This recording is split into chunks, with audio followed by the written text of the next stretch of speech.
So this is the first rail section that I'm building for the 82. I ended up cutting this in a way that I could bend it and have a nice outside radius.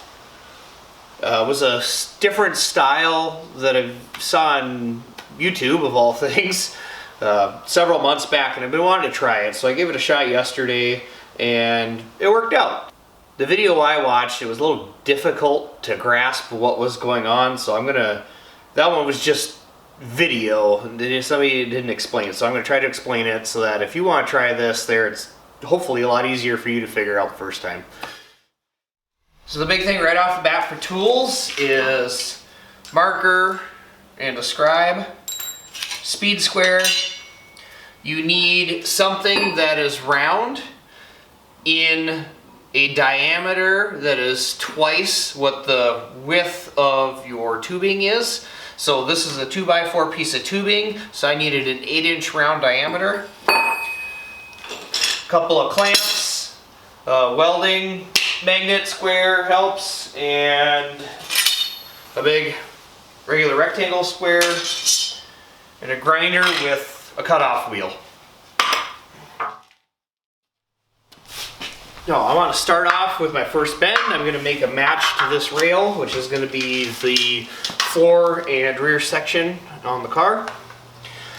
The first cut bend starts at 58.5 inches for what I measured out.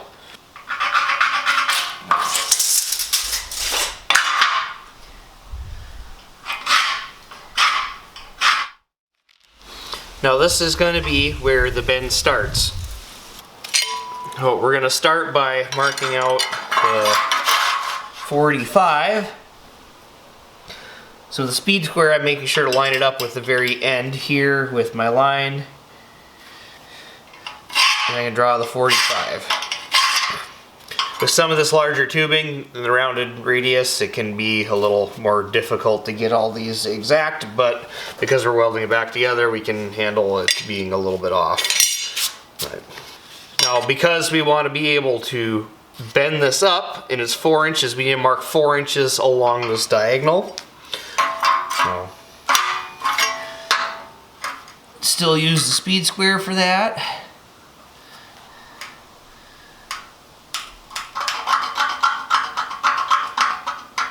Mark it at 4 inches. So now, between our top point and our mark at 4 inches, we need to mark the radius. And I realize I'm already doing this slightly backwards because it's going to be the long bend coming towards me. So the radius is going to be the outside, but that's okay. This is the first one.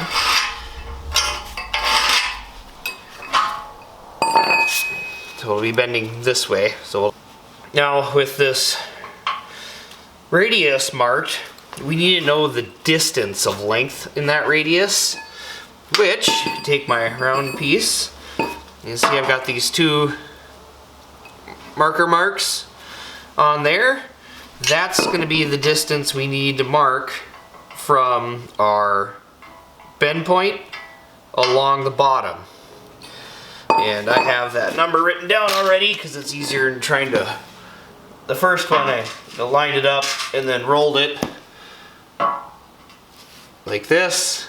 However, I'm gonna just take that distance and mark it.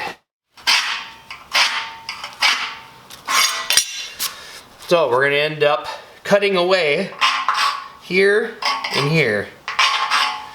And we're gonna be keeping this little, let's call it a pizza cut since it's round on the bottom. We're gonna keep the pizza cut away the rest up to this line. Now we can tip this up. And we're going to need to mark across the bottom as well on both of our straight across lines. So at the bend point and at our cut point. And then this is going to go away also. We'll tip it down, make sure we get both of those marked on there again. Now we need to put our 45 in to match the opposite side. So, angling out, I need to angle this way.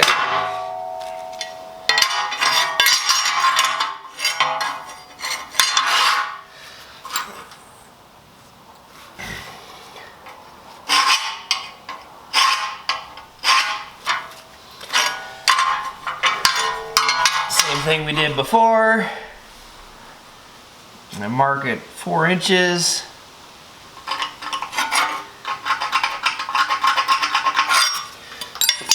Now we're gonna put our radius cut on.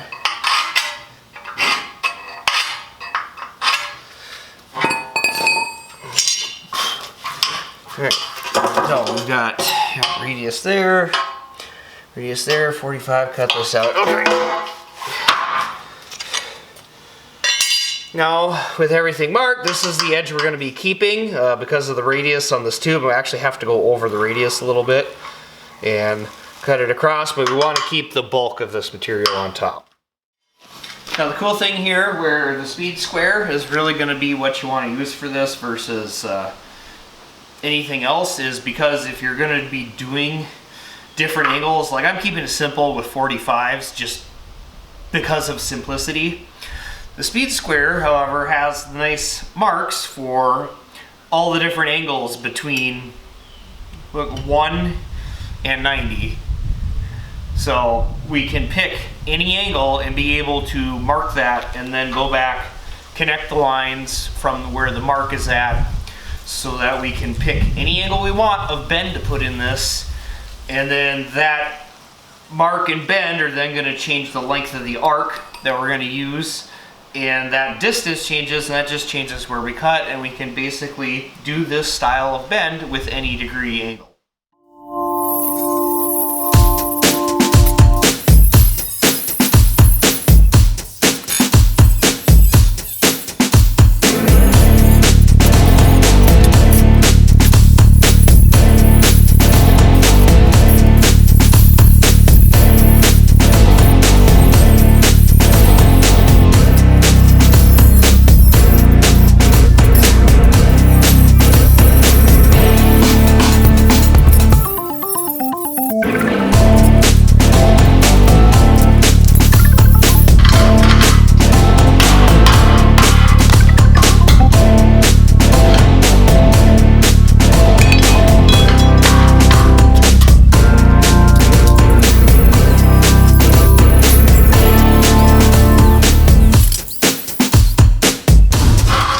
Alright, now with the cut made, we can put the bend in.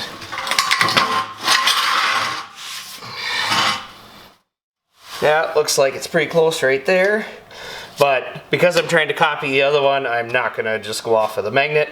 I'm going to actually set it on top of the other tube, clamp them both in place, and then that way I know I'll have the exact same angle on both rails. And here's my little jig setup. Just some wood, some clamps. Make sure that we're lined right up on the end. Everything stays nice and parallel. Line the bends right up. A lot of this is, you know, it's freehand with the grinder, so it's not going to be perfect. But this is plenty enough where I could be able to put a little bit of a weave movement into my welding. It'll have full penetration. It'll be a nice, good weld. The ends with the radius tend to pull up a little bit, so I'm going to tack it in a few places, probably weld it all the way across here, and I'll have to take it loose and then put a clamp on across there to pull this in a little bit to make sure it lines up across here.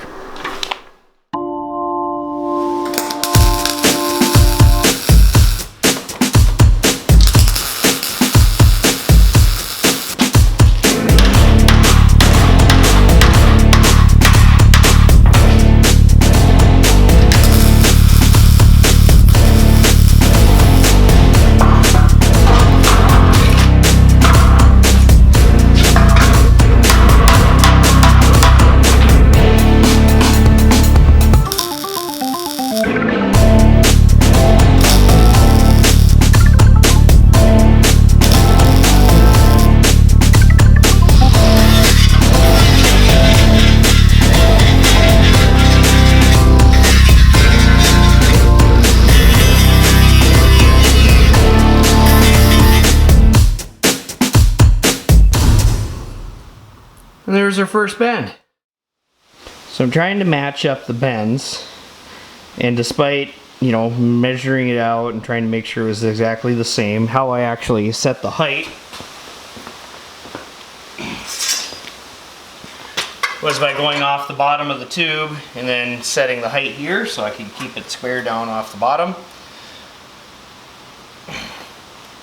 However, with the way this corner is rounded, it's kind of hard to tell, or remember rather, where I had marked it, whether it was at like the imaginary point because of the round off, or if I did it right at the top, the round. So either way, what I ended up with was I was off by about 1/8 inch. Yeah, so you can see that step there, and it should have been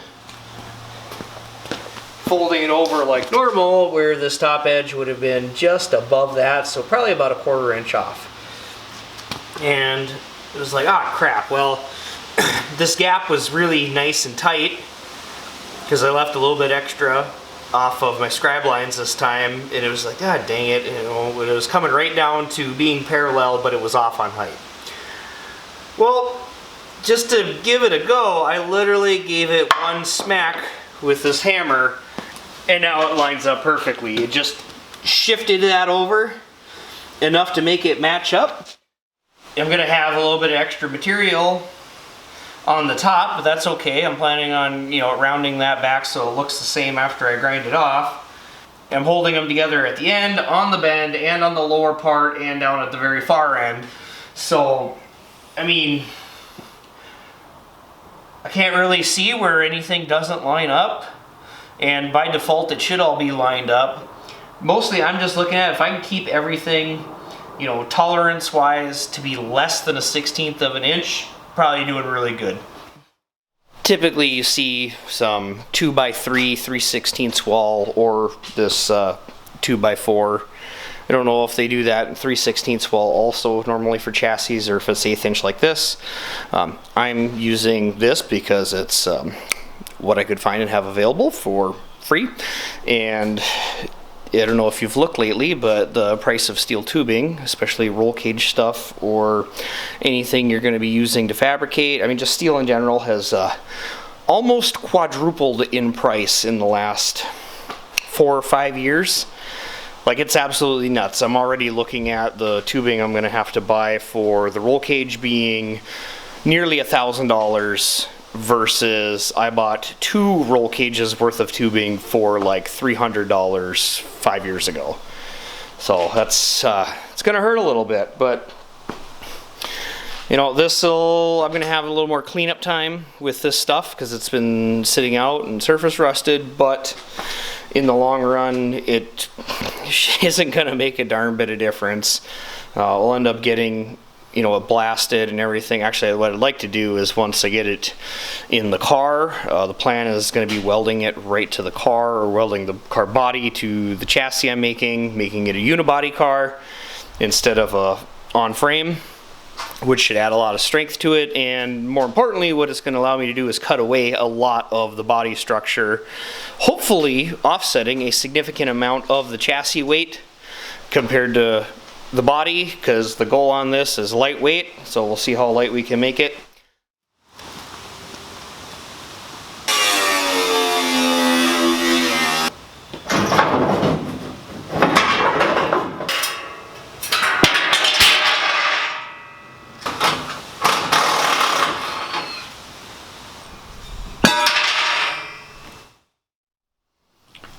Here's where we're at with a quick mock-up. It's looking pretty good after getting all the old stuff out of the center of the car floor area. Big thing right now is I got to determine where side to side these frame rails are going to go. The big thing is going to be up at the front. As you can see right there where I'd notched the frame before and put this flat panel in, kicked off the side, that's on both sides. And that's to clear the NASCAR SB2 headers that I modified to fit on my Oldsmobile. To be trying to get the rest of the car as low as possible, and still have at least 3 inches of suspension travel is what I'm targeting of compression. We might end up having to bring the engine and transmission up a bit anyway, just to maintain ground clearance on the center of the car. I really don't want to be, you know, maybe screwing up and then going over a fairly tall curb and just smashing the shit out of a transmission. So engine's mocked up lightly, trying to keep everything as clean as possible, which is why the head stayed in bags. Blocks kind of dirty anyway. You can see how long I've let this thing sit from all the staining from a little bit of surface rust that was on it. The cylinders aren't a whole lot better, but they're flat and smooth. We'll worry about that later. There'll be a whole video on putting this thing together. But big thing was these SB2 NASCAR headers. I need to know about where they're at. So the heads ain't down totally flat because of this being in the bags wrapped around the dowels, but it's pretty close. And as you can see, you know, the way I modified these things, they tuck in pretty close to the block. Like, it's nice, they clear the starter. It's honestly kind of amazing how well they fit overall. And with the cage that I put on here, and by cage I mean that thing that holds in the mains, it all ends up being pretty much level from the bottom of the headers to the bottom of that cage because it's 4 inches thick, and then an oil pan that's got a couple of drop downs for the dry sump lines. But what we're most interested in is what's going on back here and how wide we are. So I'm going to take some measurements, go back out to the chassis, think about it a little bit, and come up with a plan. Everything that's been removed today. And if anybody wants to talk about the quality condition of this car, this is what basically every seam looks like. Some of this stuff just tore off with cutting of about 2 little spots and just fell right off.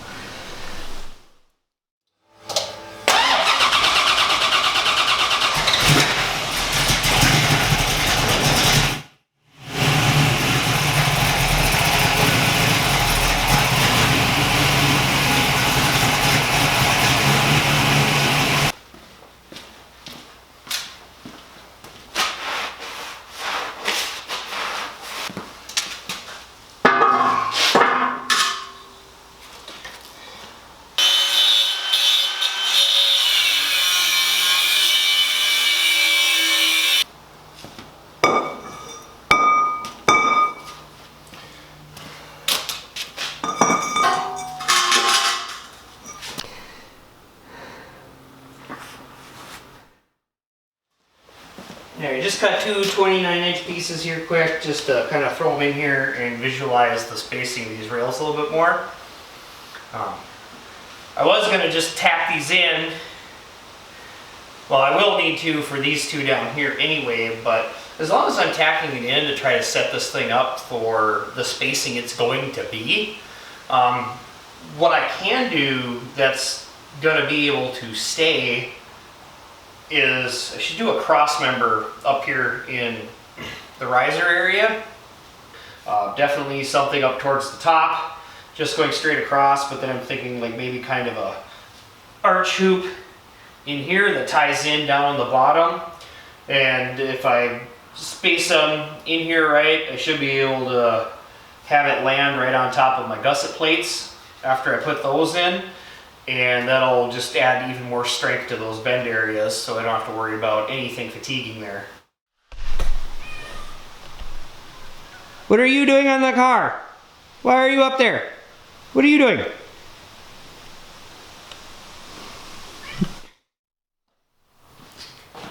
I did a quick mock-up here, just to visualize this a little bit better. I already knew from the width of these inner frame rails, there'll be the frame rails that continue all the way to the back, that are link arms. We're going to end up on the outside of them, but then somewhere around in here we'll have the rest of it teeing off to hold the body, so that tube might end up needing to be notched or whatever, depending on the height we end up picking for those lowers. I mean, really, I got inches of options up and down. I got out the CAD from my favorite cold beverage container, and we're gonna make some gusset plates. They're probably gonna sit here right about like that.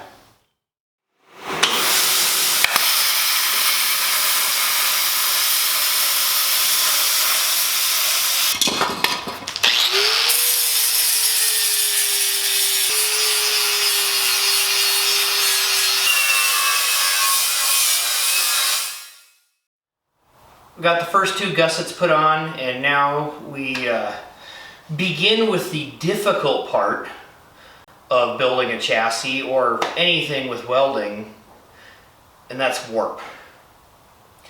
Because I fully welded these plates on the inside, it has pulled these two ends in. I tried to line the camera up so you can look down the inside of this tube. I don't know if you can quite see it or not, but with the tubes touching up on the front, I mean, we should be within a 1/16 or so, give or take, on where I cut those, but we're a 1/2 inch shy here, you know, because we're right around 29 up there and we're 28.5 back here, and that's because these two tubes pulled in because of those gussets being welded on. So there's two ways to get around this. The quick and easiest one would be make plates for the outside, weld them on. It should pull it the same and straighten them back out, if not exactly, but very, very close. Or the other option, which I'm leaning towards, is I want to start getting this thing to be more solid with more stuff hooked together. That way, the more I weld on it, the more everything else is holding it into shape. I don't know, I've been at this quite a bit today. I'm ready to take a break, so I'll see what I decide to do in the morning.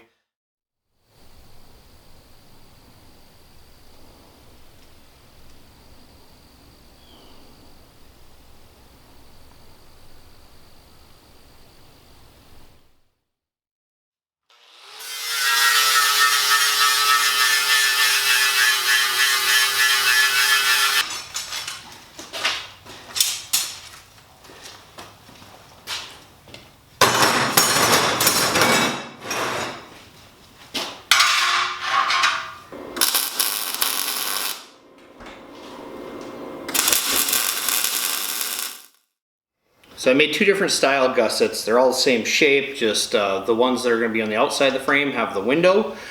I did this for two reasons. One, shaves out a little bit of weight. Two, it also lets me put an extra pass of weld all the way around. And that'll just give me a little more extra reinforcement across this cut and bend. It was in the 2x4 tubing.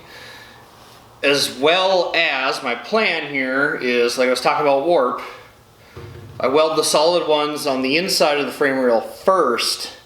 It's going to bow in that direction, and then by having a little more weld to the outside, it should be able to overcome that strength that was made by the shrinking on the inside to get them back out straight, or at least that's my theory at the point right now. Because I've already welded the insides up here on the upper ones, I'm going to weld these two first, and then I'll flip them, start with the outsides down on the lower section, and then weld the insides of the lower section while everything's still hot, and then maybe we can make a little bit of comparison about whether, you know, letting it cool down all the way is better or worse. I don't think it's going to be much of any difference, but as you hear that pop, that was a little bit of shrinking going on, and all I did was tack stuff. I don't know, they're still hot. Quick little glance down the side. They look pretty straight, but we'll wait till everything cools down so we know what we got. But just did a little bit of touch-up grinding around the tops just to blend any high spots or sharp edges off, and that's about it. Rounding the corners was a couple of strokes back and forth with the grinder, and it's rounded off nice. Just being kind of nitpicky on my part. Just don't want any high spots or sharp edges, or I mean basically anything that's gonna be trying to cut my hands or arms or whatever when I'm laying under the car working on it. So lining everything back up with the gussets on here now. Definitely ended up even more warped than before. They're definitely pointed outwards now on the tail sections here. They're even starting to point out on the kick-ups. And the kick-ups, the bottom ones I did both sides while everything was still hot versus doing the outsides after these were cooled down. It did cause more warping with welding one side and then letting the other side cool down. So, lesson learned for me is do gussets both sides, weld them when they're hot, you're gonna have a lot less warp. I'm not too worried about this yet because everything's still wide open to be messed with here. Adding braces that I'm talking about here, the welding, it's actually gonna pull some of that in. It probably, as long as I plan for it, I'll just plan on pulling that tight to where it about should be. Maybe leave it just a little bit wide, like a 16th or a 32nd if I really could, and that'll shrink and pull in good. Out here at the back, I should have plenty of leverage to pull this in and do another cross brace or whatever's going to end up happening back here.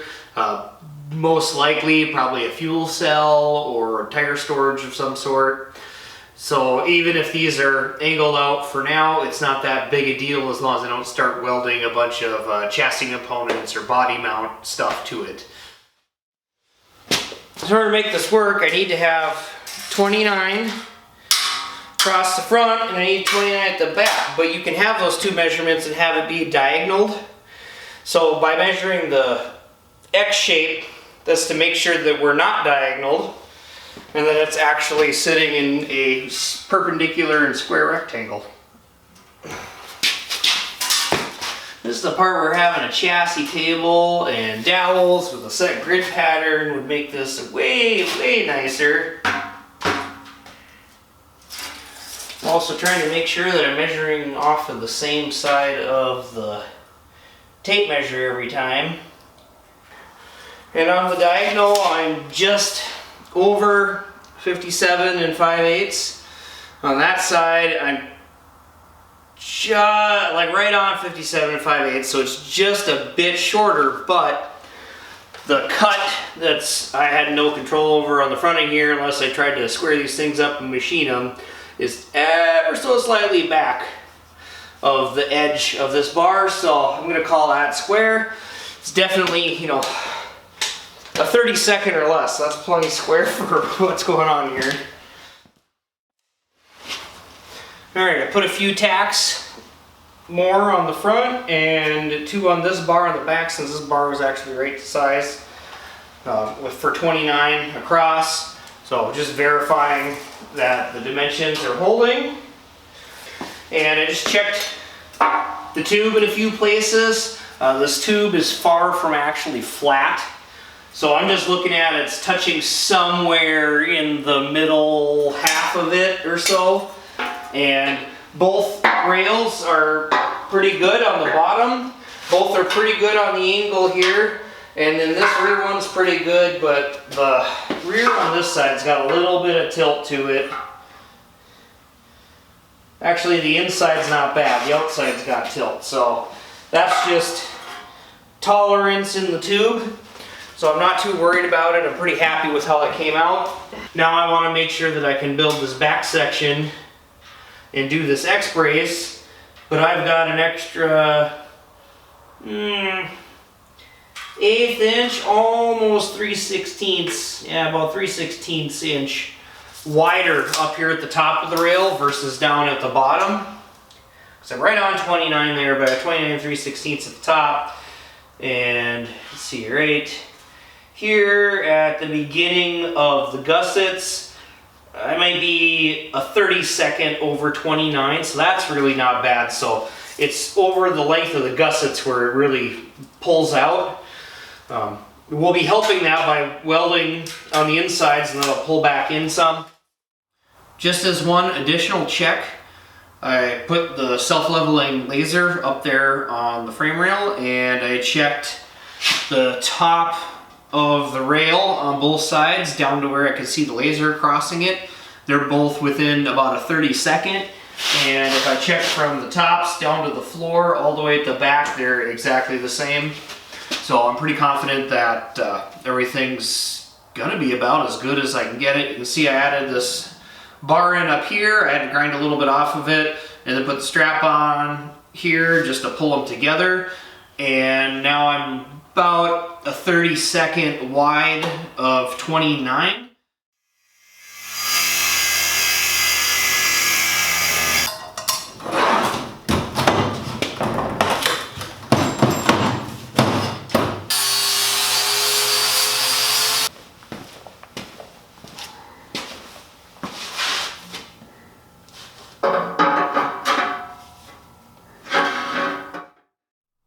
Now I have the very tips where they touch the frame set to the same distance on both sides.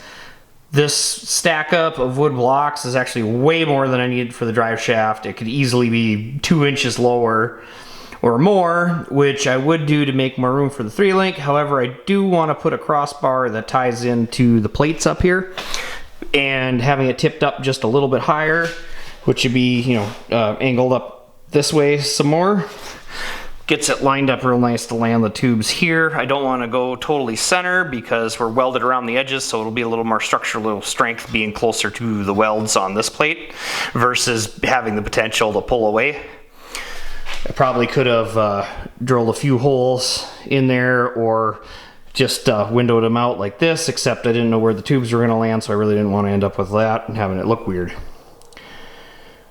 So I'm going to get this tacked in place here. As you can see, it did end up slightly off of our center line. I was just, you know, the best guess I could make because this was an already pre-bent piece, and you can see the CB is where the clamp block was, and the bend start used to be here. So the bend was only this section before, and I had to clamp it on this side this time and go that way. So it really hard to tell exactly where the bend starts and ends were. However, we're looking at that about 7/16 off to the passenger side. I know on a stock G-body, if you didn't know this, the entire drivetrain, engine, transmission are offset between 5/8 and 3/4 of an inch to the passenger side. I'm going to be centering them up. However, this is not going to be an issue because there's going to be tons of room for that drive shaft back there.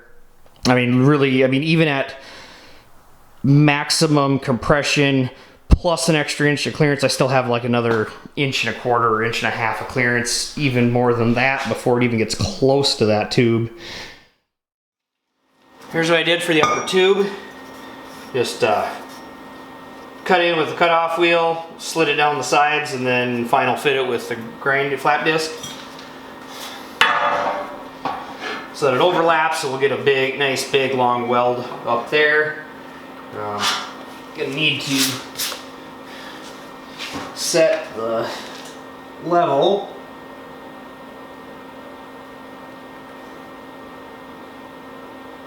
I know it won't be perfect on the concrete, but it'll be close. So now we'll check it to the front again, just to make sure we're square in the chassis that way. Got 70 1/4. 70 1/4, awesome. And then we can double check to the floor as far as level goes.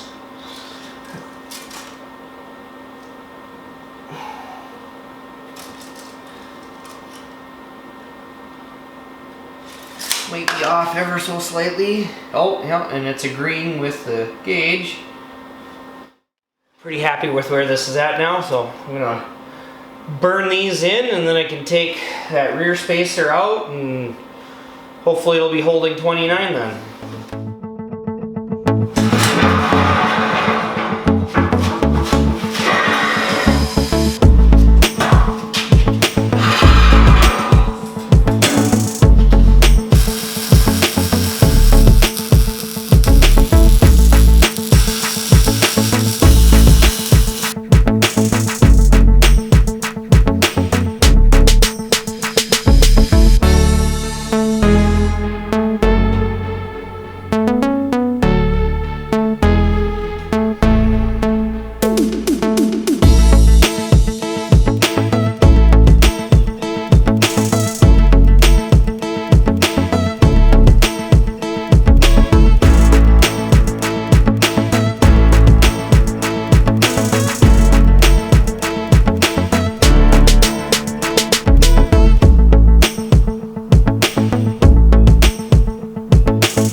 So last evening I had a bit of a epiphany as far as how I was thinking about this project.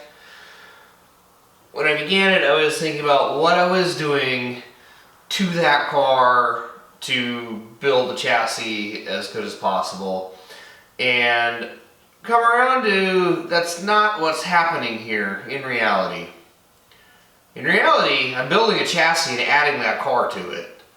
So that really kind of, I don't know why, but just the way my mind was thinking about it, that really opens the door to a whole lot of like, instead of me just like getting a bare minimum here and then trying to stuff it in there and then figure out everything else later, I'm now switching around in the mindset, no, I built the chassis right here and we'll worry about sticking it on the body much, much later down the road.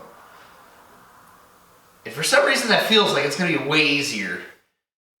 This is to show you the power of the welding shrink. So with this cross member welded completely in last night and the strap removed, this bar is stiff in there. So it's being pinched now, where before I had to have that ratchet strap across there to pull it in tight to even try to hold it up. So I came out to the car here and started doing some measurements from one side to the other. I didn't know it before, but these rails are tapered. So it's about 3/4 of an inch wider back here than it is at the front of the door. So I'm going to need to factor that in, because the plan right now is this surface right here will be the 2x4 tubing.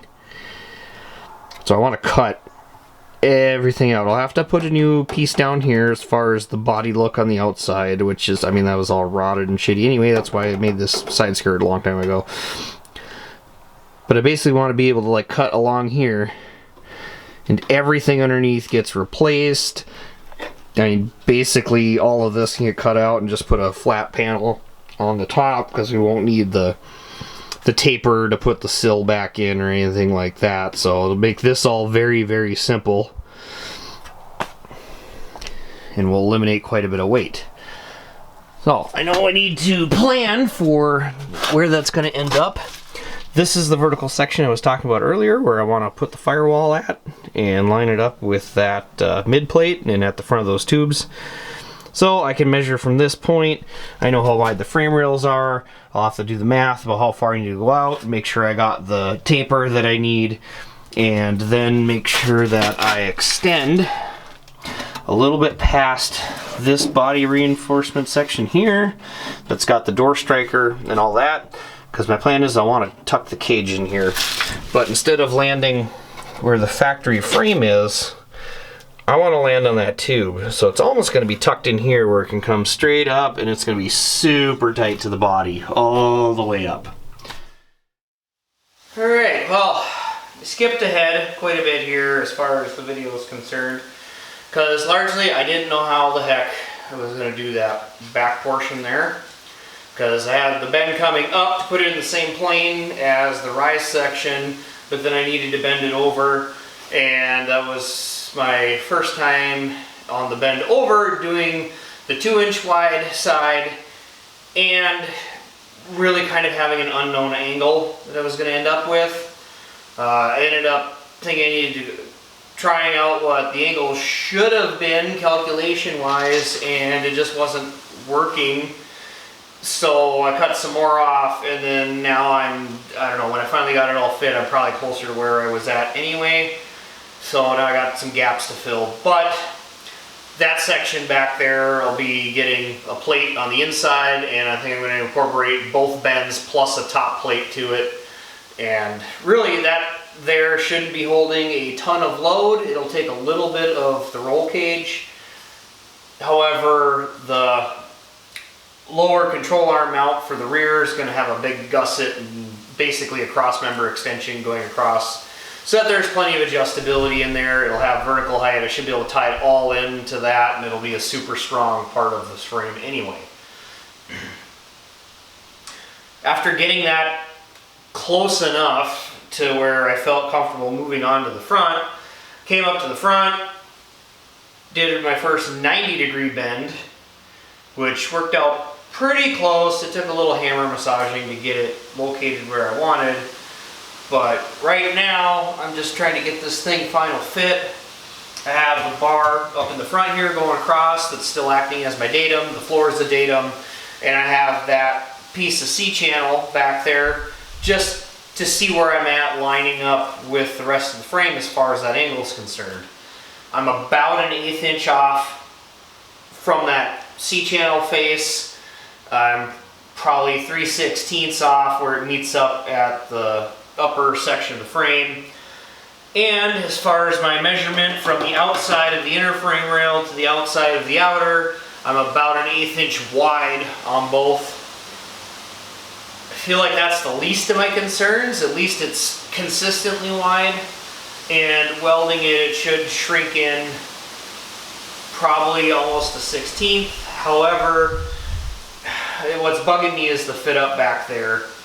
I could cut a couple of tacks loose and pound this 90 over a little bit, which will help me on both phases back there as far as getting to that C-channel and lining up on the upper section a little bit. So I'm definitely going to do that. As long as I'm taking this loose, I think pounding that over a little bit more is going to actually make this sit a little more proud. And that's going to become an issue where I need to grind it down and fit it in up here a little bit. And I certainly have a gap back there that's bigger than I really need that I can grind down and fit some more and probably bring that in. At least try to get within a 1/16 of my target dimension. That way when I weld it, it should get pulled in even closer. All right, now I've got it fit a little bit better. Had to shift this front over. You can see the difference in that first tack. And the ground, you know, it's bent in a little bit. I'll grind it off, and once I blend it out, you'll hardly tell. But nice and tight. I'm only 1/16 wide of my measurement right now, right here. And then down here at that scribe line's 4 foot. I'm a 1/16 wide. It's all sitting on the floor. That's nice and tight. And look at the difference in the way this matches up. It's just a little bit off now. Super close. Oh, I'm gonna tack everything in right there. I'm definitely not going to weld it, because if I did, this whole thing would go as far as the nice and square inner frame rails I have right now. So it's all just gonna get tacked in place. I'm changing it up for the other side. I'm gonna start the front instead of at the back. The reason being is the 90-degree bend is a fairly easy one. The 45-degree bend is a fairly easy one. And both of them can be measured from a known. So if I made this first bend, I'm within a 1/8 inch already on size. I gave myself just a tiny bit extra. Yeah, I'm sitting at just over a 1/16 extra on there, so I can grind that down to fit later. Now with that at a 90-degree, I can measure from the front of it, which is my datum, and then I can measure back, mark, and then bend the 45, and I know that those two bends are going to be correct. And then after that, it's just a matter, I should be touching my datum at the front, I'll be touching the bar, the C-channel here at the back, and then it should just be a matter of getting the right angle to do the roughly 53 degrees over to the frame at the back.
How's this for a test fit? Just the tiniest little gap there. Yeah, I think doing this with the front bend and the 45 is working out way better, because now I'm already way closer than I was when I was messing around with this one.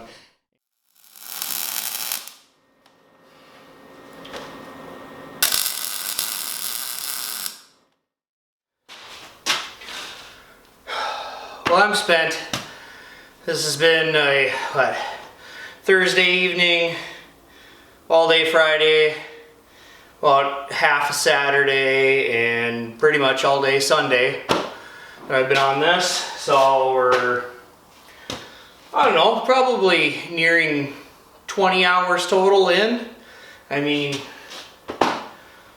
feel like I've come a long way. So, but we'll get more to cross members, the mid plate, maybe figure out what the heck I'm doing with the back, or the suspension lower mounts, and tie all that stuff in on the next video. But yeah, I don't know, I'm tired.